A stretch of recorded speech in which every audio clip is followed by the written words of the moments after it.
Okay, this course is called Microprocessor course, so let's get together some definition. Of course, we should know what is a microprocessor and closely related, what is a microcomputer. So microprocessor based system means a computer system whose CPU is a microprocessor. So nowadays all computers will have microprocessors because it has been now established as a very well standard that the microprocessors, the processors, the CPU is actually on one integrated circuit, on one chip, and so all the CPUs are microprocessors. As a result, all computers are microcomputers.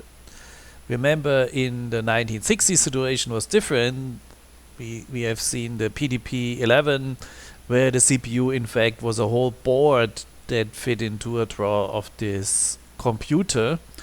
But nowadays we can just assume that a computer, a modern computer, is pretty much identical with a microcomputer. Okay. Yeah, so here we see an early representative of the microprocessor that we are going to use in, or that we are going to discuss within this course most of the time, and this is the 8051. This is a very early version of this one. We see that from the fact that there's still the factory name Intel on it, Intel in 1980. So this was a very early version of the chip. We know also that Intel later sold this 8051 technology to another company and so on. So this is a long story on its own. Maybe another chip that we, or another microprocessor that we need to discuss to a lesser extent in this course is the Intel 8086 microprocessor and its successors. I mentioned already this was from the beginning the processor that had been used in the IBM PC and is still the established standard of all present personal computers in the Windows world, and also meanwhile also in the Apple world and so on. So it's a very well established standard. We see here the first version 8086, more like a simple picture, and then you see here some of the successors, the 286, 386 and 486. These are all long forgotten,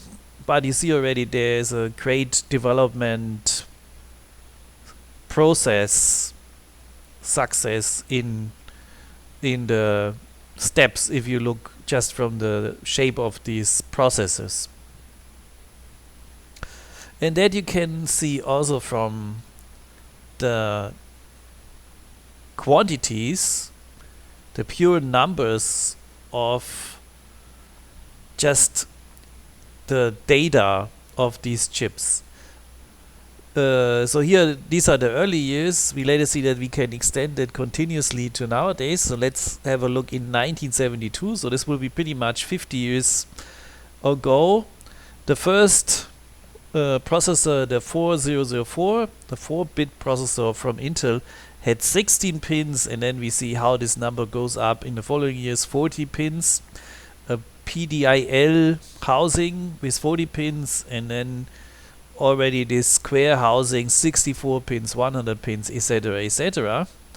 And at the same time also the number of transistors, just counting the pure number of transistors that were inside the chip design, incredibly increased, even faster than the number of the pins. Yeah, the pure number of the pins. So 2K, which means 2000 transistors on the original 4004, the first microprocessor.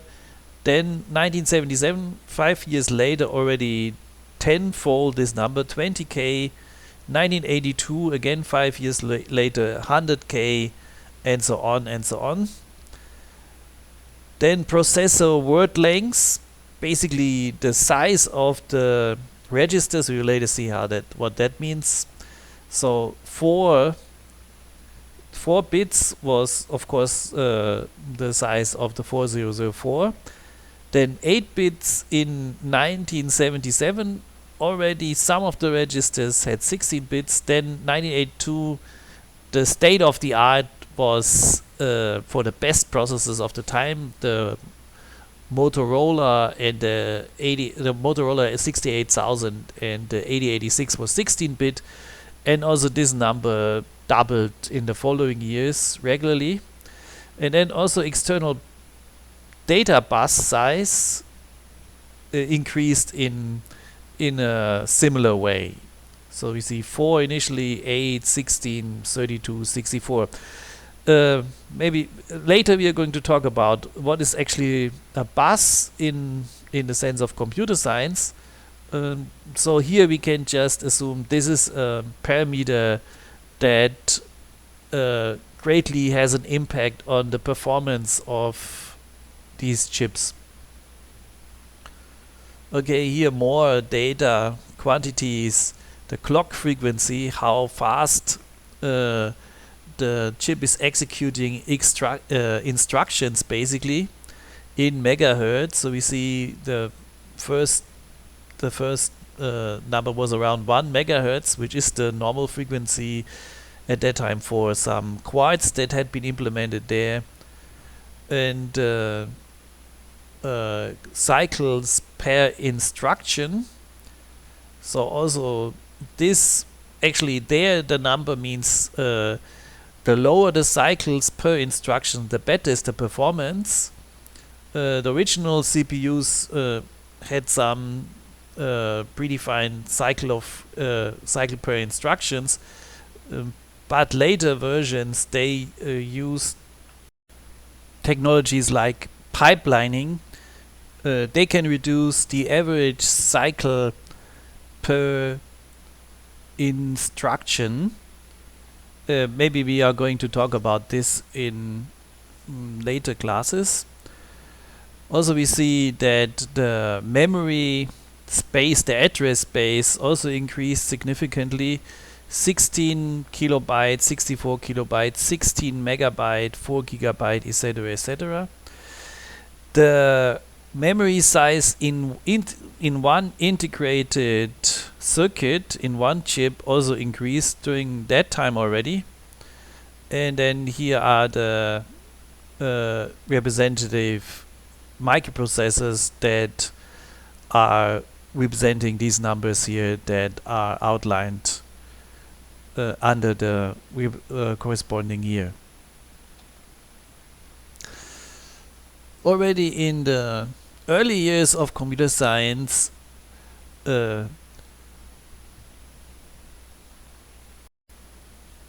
Gordon Moore, who was at that time a manager at Intel, established or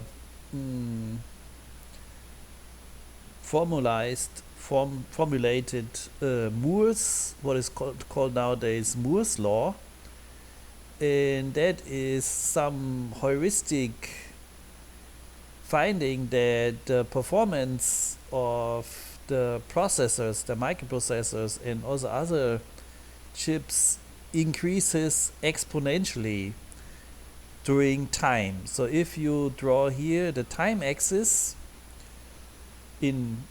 as an x-axis and transistor count as a y-axis, and you draw the transistor count in a logarithmic fashion, basically the result is something like a line. Yeah, you can make here a linear regression between these two axes, and you will find something like a constant inclination that indicates that the number of transistors increases exponentially every year. So the performance of microprocessors also increases something like in an exponential way every year. At one point this development has to come to a stop for certain reasons. Basically the density of transistors inside one microprocessor cannot be increased anymore. Certain reasons, like there's a limit on due to the wavelengths of the used light or things like that. These are the reasons why the densities of transistors has some physical limits. Nevertheless, up to 2020, Moore's law still holds. Okay, before we continue, and we used already some quantitative measures for computer data and computer memory, which are actually initially measures that describe information, or vice versa. So for example, 1 bit is a binary number, so this indicates we can store in 1 bit 2 different states. We know that already from the introduction programming course. So 1 bit is the state of one part in the computer memory, and then things are organized further. So 8 bits together we know already is 1 byte. So this means we can store inside 1 byte 2 exponent 8 equal to 256 different states.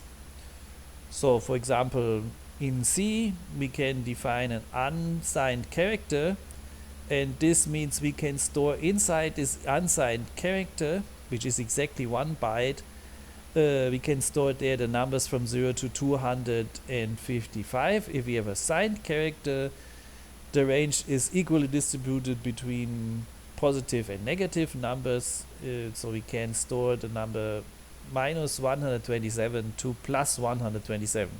Technically it's even possible to store the number minus 128, and the largest positive number is the number plus 127.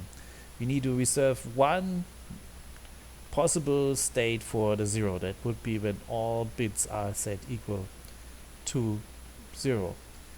Then we have 16 bits, and this is traditionally called a word.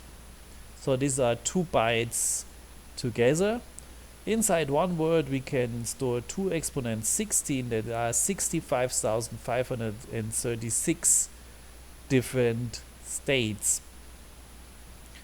Then we are all aware that we have quantities describing bigger chunks of memory. We have 1 kilobyte.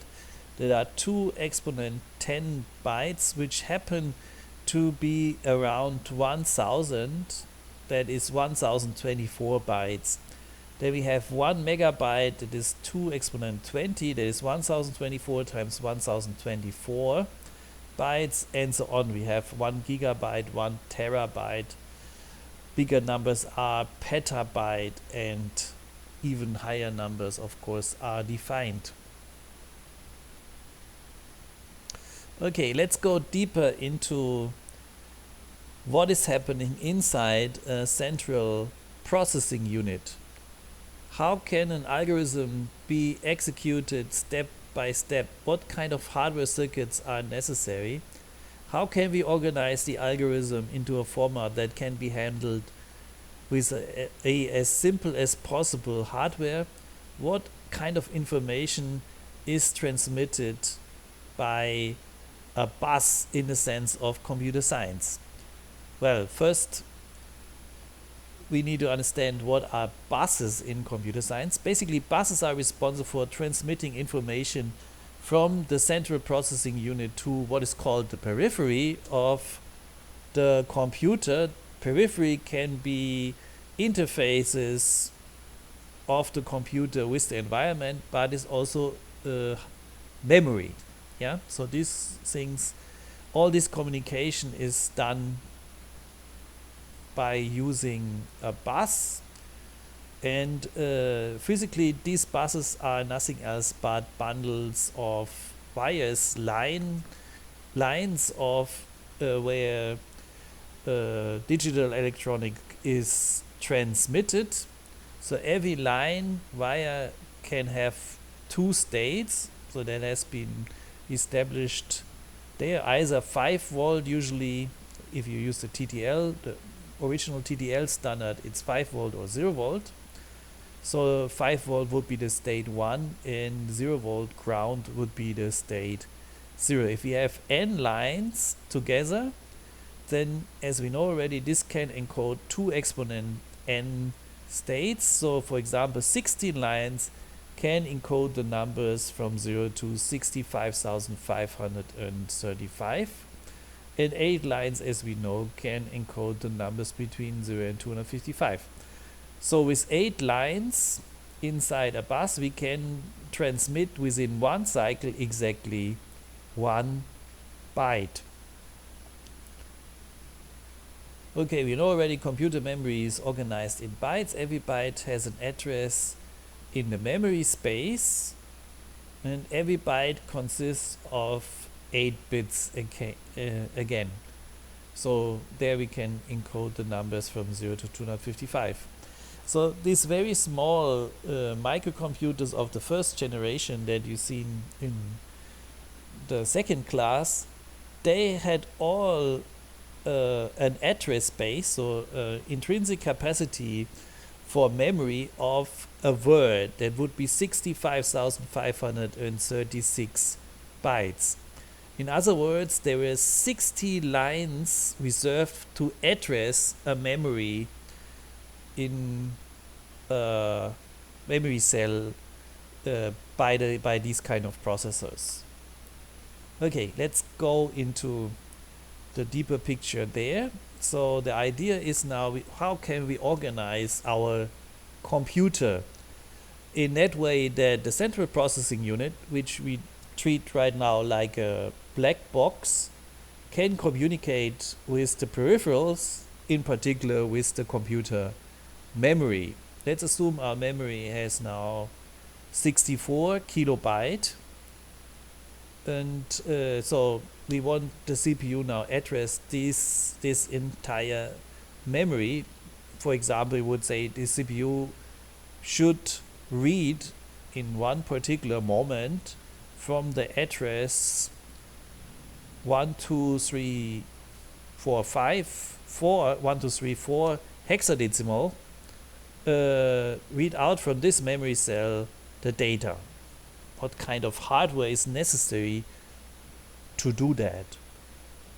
So first of all, the CPU need to tell to the memory what is the address. So somehow the address number 1234 has to be transmitted to the memory, and this is done by the address bus.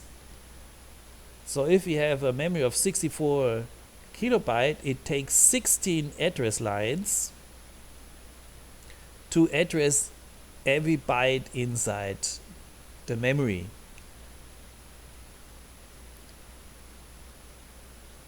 Then we have a control bus, basically indicating what is the purpose for the current communication.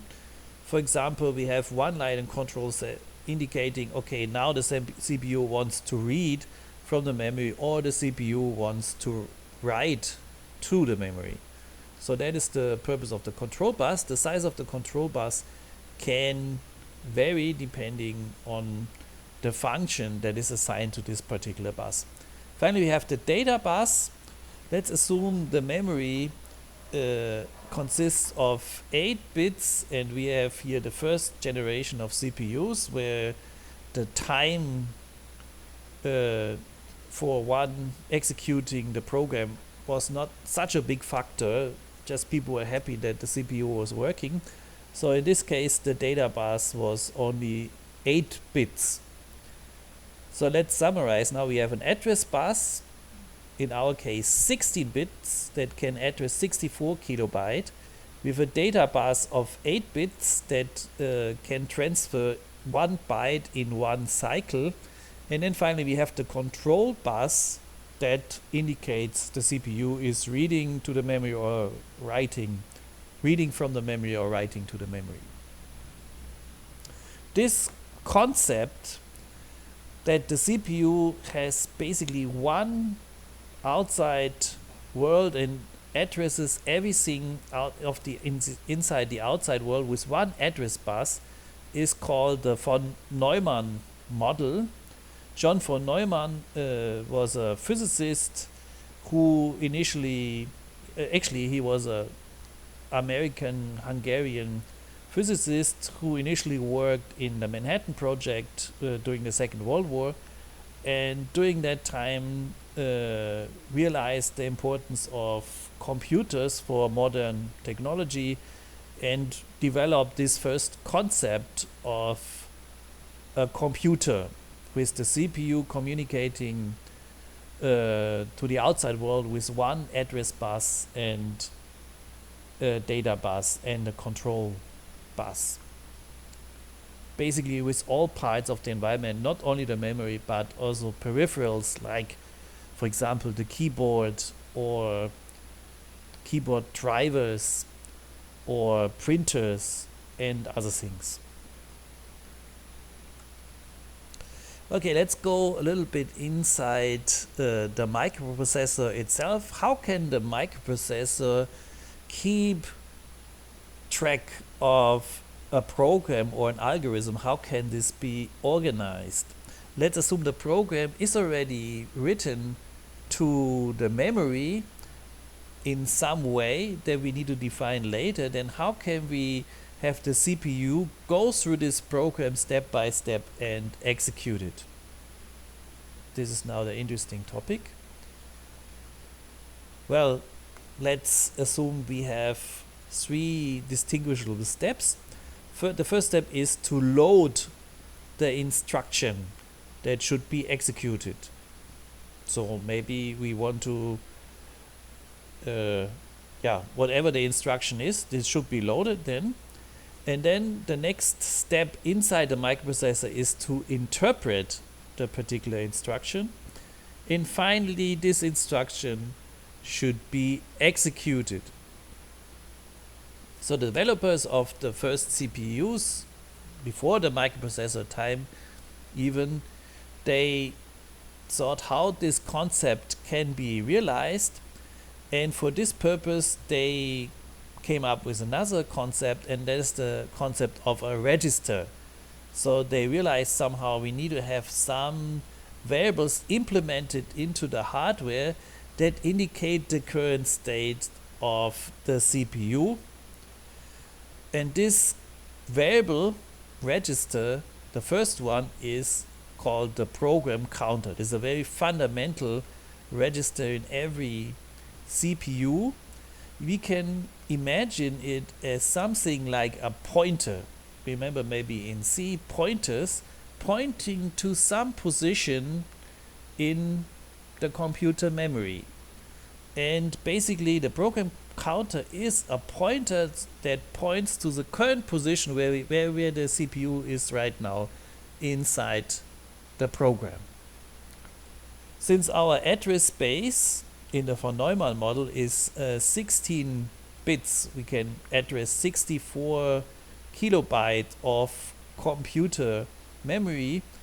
If we want to have the whole memory open to be used for the program counter should also be a 16-bit register.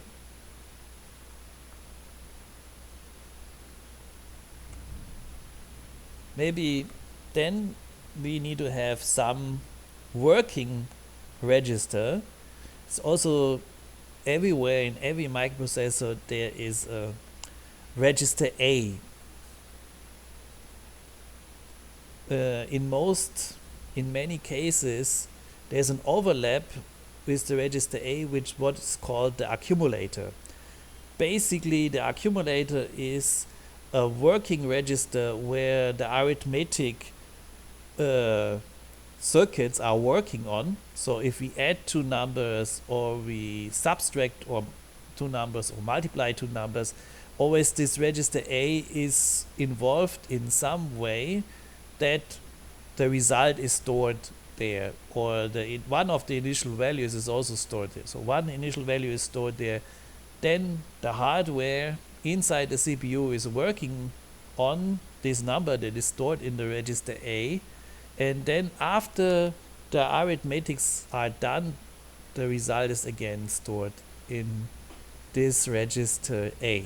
So let's have a very simplified microprocessor, and in this most simplified version, the microprocessor maybe only consists of these two registers, program counter and register A. We'll later see how far we can get with this version of a simplified microprocessor. Then maybe one thing that we should also mention here is a reset line. So the reset line is something like a trigger signal to the CPU that can indicate, okay, bring everything to some predefined initial state. Maybe the CPU stumbled over some error instruction and cannot continue anymore. It gets into an undefined state. The system administrator can restore the initial state by just pushing the reset button. So, and then the program, then the CPU starts from an initial state again. This initial state in many cases is indicated by setting the program counter to 0. So the first instruction in this case that is loaded from the program memory is the instruction that is located at the position 0 in the memory. Then the next instruction is, because the program counter is always incremented by 1 or incremented by some specified number that depends on the particular instruction, is maybe the instruction that's located at the memory cell 1. Again, the program counter is incremented by 1 below the program instruction from the memory cell number 2, etc., etc. So this kind of mechanism is only interrupted in the case we have some jump instruction, which is also possible in machine language. So here we are already talking about machine language in programs. I am going to show just later one example how that works. Okay, one remark about von Neumann architecture. So this has been later extended to what is called Harvard architecture. So first of all, the von Neumann architecture has one microprocessor that can access all peripherals with one address bus and one data bus. So every unit, every byte of the memory, and every interface to a printer, every interface to a keyboard or a monitor has one address inside this one single address bus. Everything is one number inside a huge address space. As I mentioned already, this is called the von Neumann architecture. One extension from that is the Harvard architecture, where we have several address buses for different purposes. For example, the program is located in one address space, and the working memory is located in another address space, and maybe the peripherals are located in a third address space, etc., etc. So this is called the Harvard architecture. In a stricter sense, in the original sense, the Harvard architecture is meant to be, we have separate program space and working memory space. So the program is located in one address space, and variables are located in another address space. This can be useful, for example, if we want to have the program in ROM memory, read-only memory, like a fixed wired program that is not deleted when the computer is turned off. But at the same time, we cannot also locate the variables in ROM, because then their values cannot be overwritten. So this has to be in random access, has to be located in random access memory, RAM. So in this case, it makes sense to separate these two. And why? If you separate these two, you can also give each of them a separate address space. That makes sense in this case.